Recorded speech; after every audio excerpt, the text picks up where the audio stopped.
Hello and welcome back. I am trying to find out the gap between a casual gamer, me, and the best players in F1 2019. Basically, what's the gap between me and my dream of being a racing driver? And I'm doing that through a series of races rather than just lots of time lapse. I'm also having to change the way I play. See, as a casual gamer, I played with a remote, medium traction control and automatic gears. But to be an esports pro, I need racing wheel, no assists, manual gears. So far, I've been playing with my casual setup and found that I'm already slow, which means there's a good chance moving to the racing wheel means I will become slower. Not to ruin the video or anything, but if you are into seeing people's dreams get completely destroyed, this video is for you, my friends. My name's Ash, this is The Outside Line.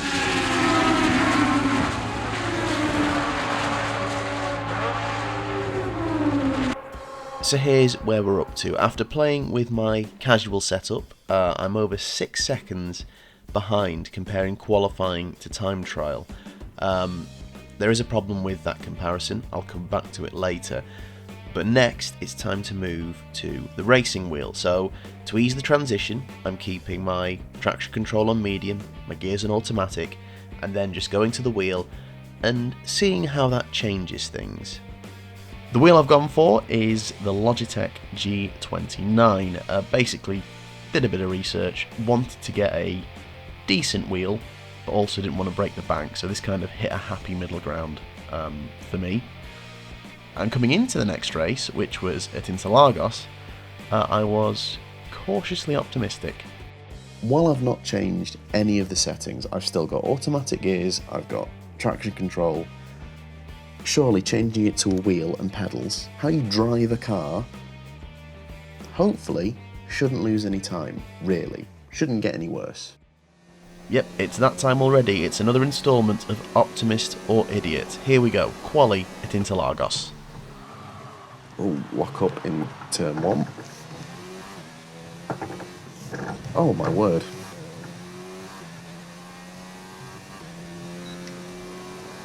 Okay. That is more sensitive than I thought it was going to be, not going to lie. Right, come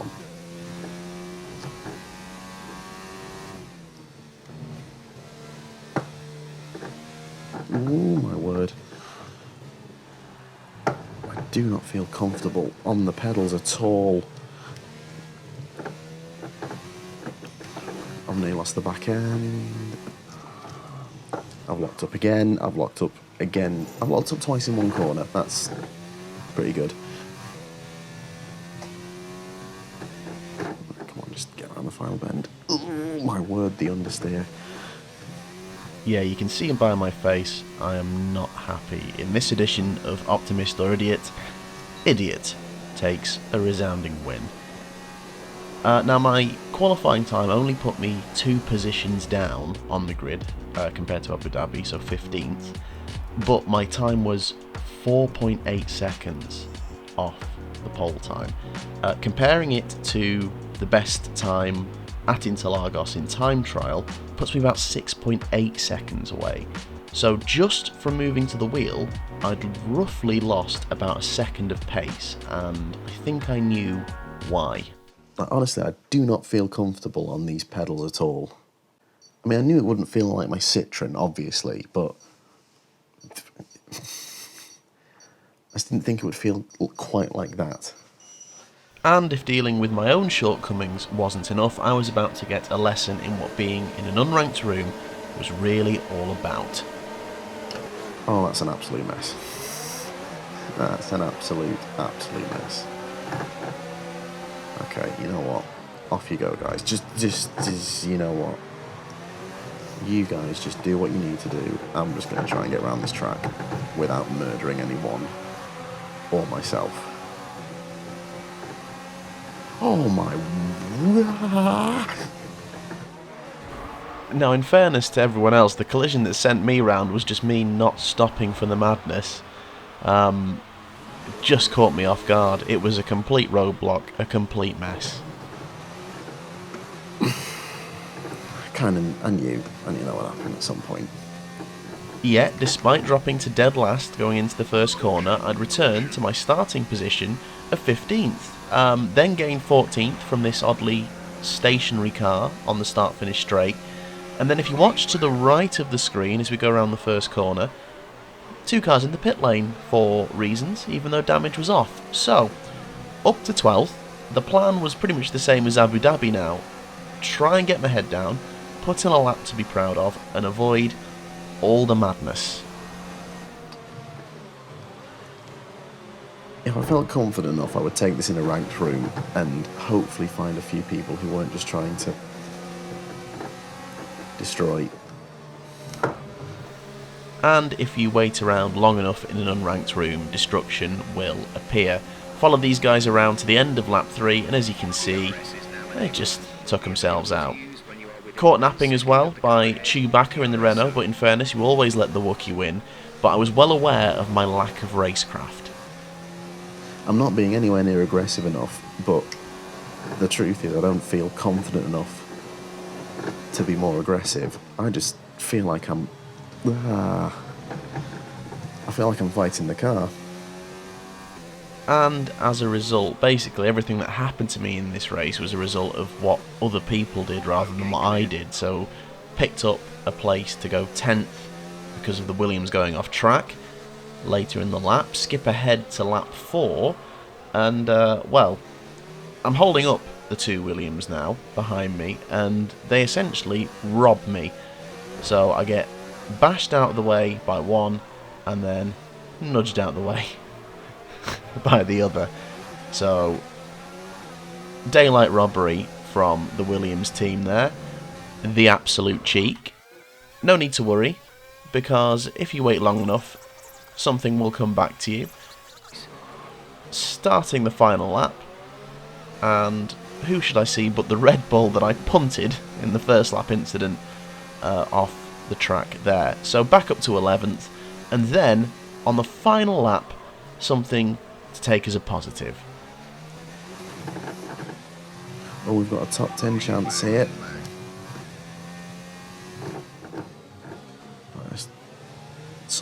Some kind of positive to take away.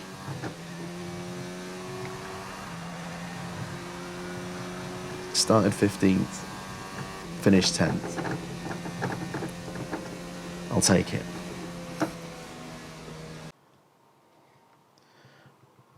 So, fastest lap, 1:10.8. So I'm race pace wise now, just over 4 seconds by changing nothing but going to a wheel.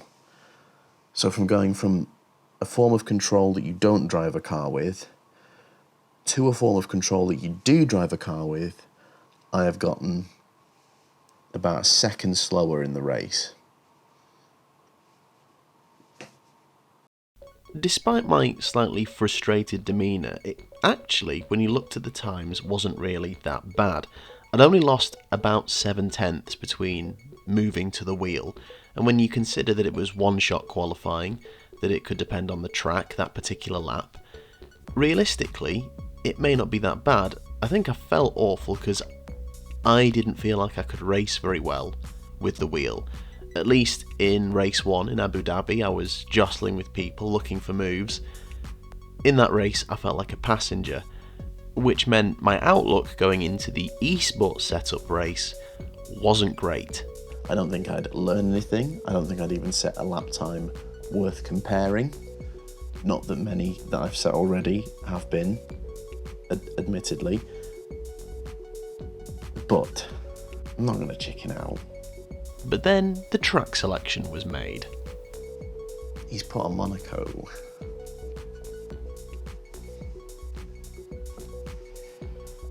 I've never been good at Monaco. Believe me, when I started this, I had no illusions. I knew I wasn't going to be an esports racing driver. I still held out a little bit of hope that I could be, but yeah, realistically, deep down, probably wouldn't be. Now, some of you may feel I've become a pessimist quite quickly. And to be fair, maybe that was on me. Maybe qualifying was going to be just fine. It's not the fact that I'm not good enough, it's the fact that I'm so far away from not being good enough. Oh, Jesus.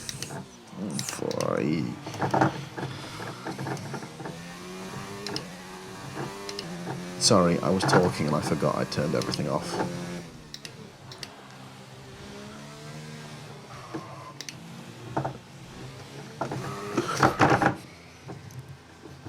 Okay.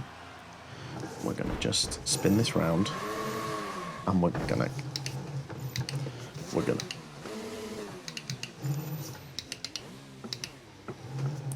carry on.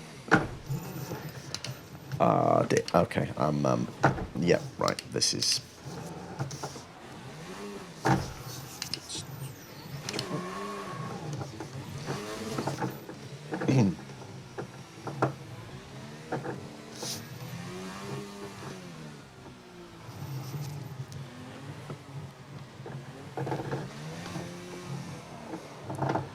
Okay.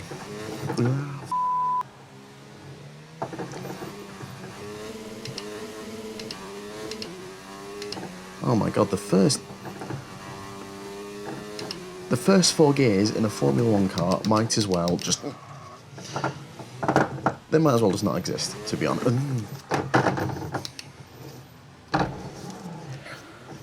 Oh.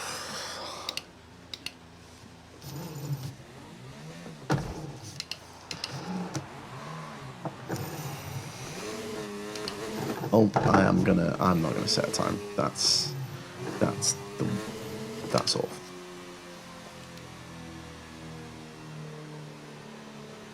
As it turns out, qualifying was not fine.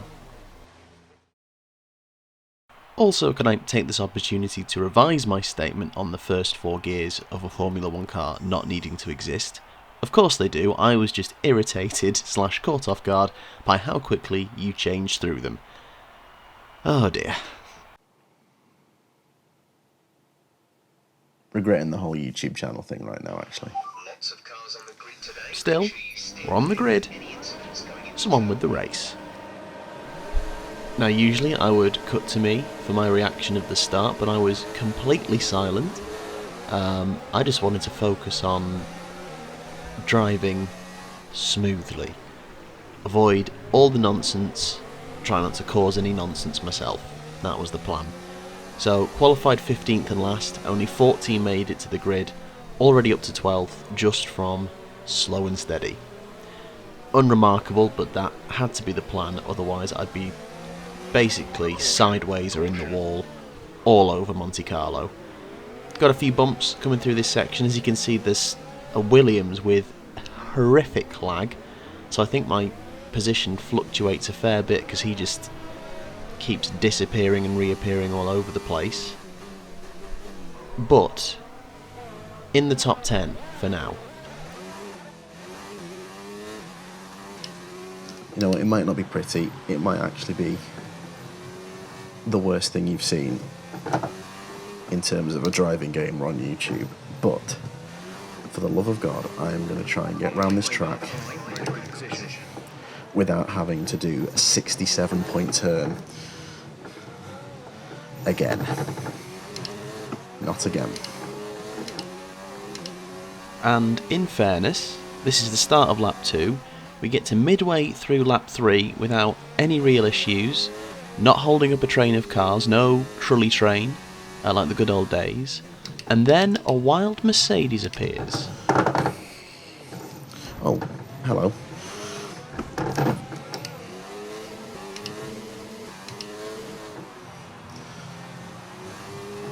Huh.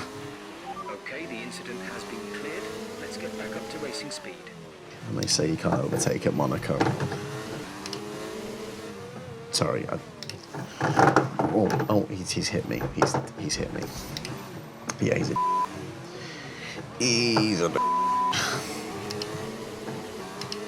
However, in saying that, I was the coming through Sandevot.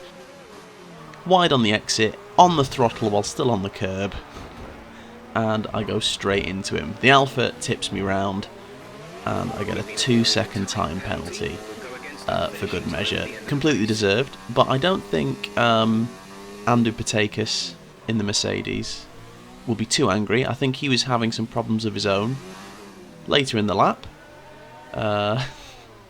Hey babe, give him a little nudge round, and back into 10th place. So, final lap now. Am I about to pick up one of the most undeserved top 10 finishes in history? Oh, okay. You know what, at this point... You've been awarded a time penalty for that last incident. Okay, I deserve that. That was lazy.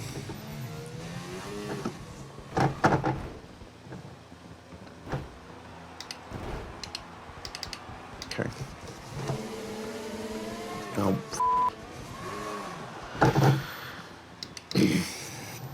Nothing to see here. Let's just. Yep. It's all good.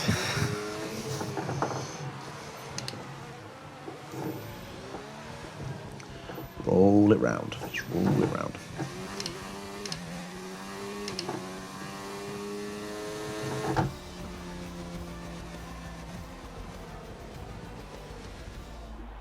All things considered,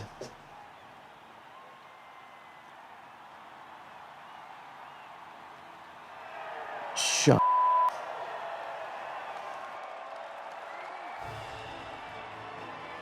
A harsh but fair assessment there. In terms of fastest lap, I was about 13 seconds away. There was no clean lap or good lap. As I predicted, not worth the comparison. Even with my time penalties, I managed to finish 12th. So yes, I gained places, but claiming that as a positive is like claiming I'm a war hero for sitting in a bunker for the entirety of the war and surviving. It was really bad and really disappointing, and it sucked quite a lot. While I knew I wasn't going to suddenly turn up and be one of the fastest, I must admit I didn't think I was going to be that bad. That was really bad. Okay. New plan. And that plan was time trial. As I've been saying throughout the past couple of videos, comparing one-shot qualifying to time trial is not necessarily fair. One-shot qualifying, you have one shot, obviously, but also realistic track conditions, tyre wear, fuel load, and you have to manage your ERS deployment throughout the lap. In time trial, you have ideal conditions, no tyre wear, and unlimited ERS, so the times in time trial are naturally going to be quicker. Now, I'm not saying I'm suddenly going to beat everyone on a level playing field. I just thought in time trial, at least I've got the chance to practice and improve, and it gives me the best chance to set a respectable time. So I was going to pick an ideal track. I remember one evening, me and my dad, we were playing one of the PlayStation 1 era F1 games, and we just played Circuit Gilles Villeneuve again and again and again, trying to outdo each other. And it was the last time we had a racing wheel as well. It was Mad Cats. It was the last time we had a wheel, and it's a track that I know. I also took the opportunity to adjust my wheel settings, so steering less sensitive, throttle less sensitive, and brakes a touch more sensitive. Thought that might help. And then out onto the track. It didn't go well at first. I mean, you saw how Monaco went. Mainly it was stuff like this, just silly bits of car positioning, as I was kind of feeling my way around the track and into the car setup. And then as I got more confident, I made less track limit errors and more just getting overconfident on the throttle and binning it, basically. So again, just touch overzealous here and there. This was all on lap 4, these spins. So graceful. And then I thought, let's try the cockpit view. Take the halo out and just see if that maybe immerses me in it a little bit more, puts me in the right position. It does sound like proper racing driver excuses, doesn't it? But I just thought, you know what, maybe that'll help me. And in a weird way, it kind of did. It helped. I don't know how it helped, to be honest, but I started to just click with the car a little bit. It's still messy, as you can see, but I'm getting around the track, positioning slightly better, albeit still a bit messy, and was getting away on the throttle better. most of the time. Anyway, that spin did not invalidate the lap, so my first time was a 1:21.8, which is awful. The lap straight afterwards, though, didn't ditch it on the hairpin, and all I needed to do was keep my head going through the final chicane, miss the wall of champions, and I'd set a more respectable time under 1:20. Ooh, almost binned it, but then we got to a 1:16.5, so slowly chipping away. And the thing is, it's not like I'm going flat out and I'm hitting my limit here.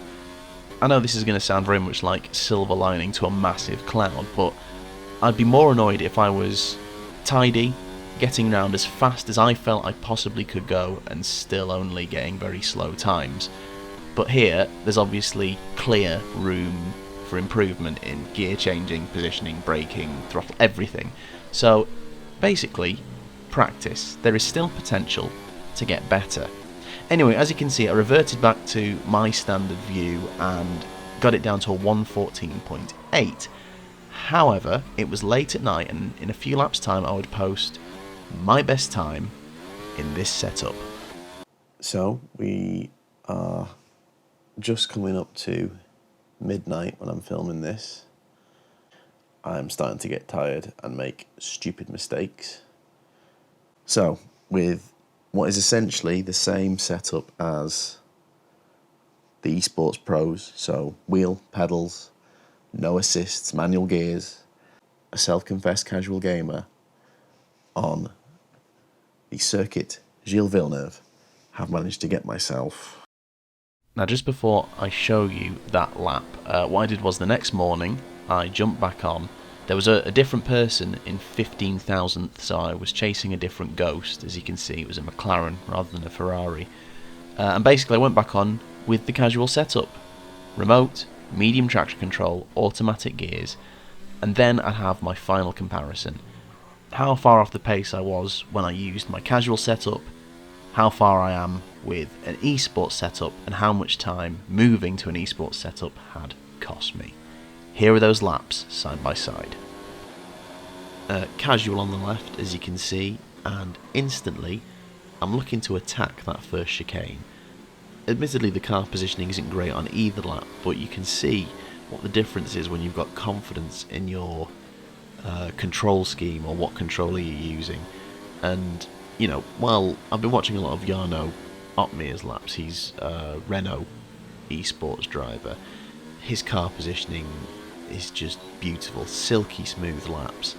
And while neither of these laps will ever be confused with one of his or anyone on the F1 eSports grid, you can see a clear difference between, you know, how much confidence I've got in car positioning. And considering I thought moving to the wheel, the one thing I thought would improve, that's right, improve, would be my car positioning because of the wheel, because I've struggled with the thumbstick.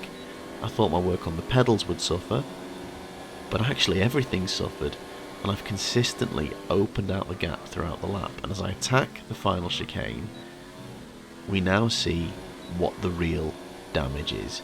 From moving from a casual gaming setup to the eSports setup, it's cost me 2.4 seconds. That answers one question. The other was, what's the gap to the pros? At the time of recording, the fastest lap on Circuit Gilles Villeneuve in the dry was a 1 minute 6.940, which means my eSports time puts me 6.2 seconds away. And that's 6.2 seconds on a track I like in ideal conditions.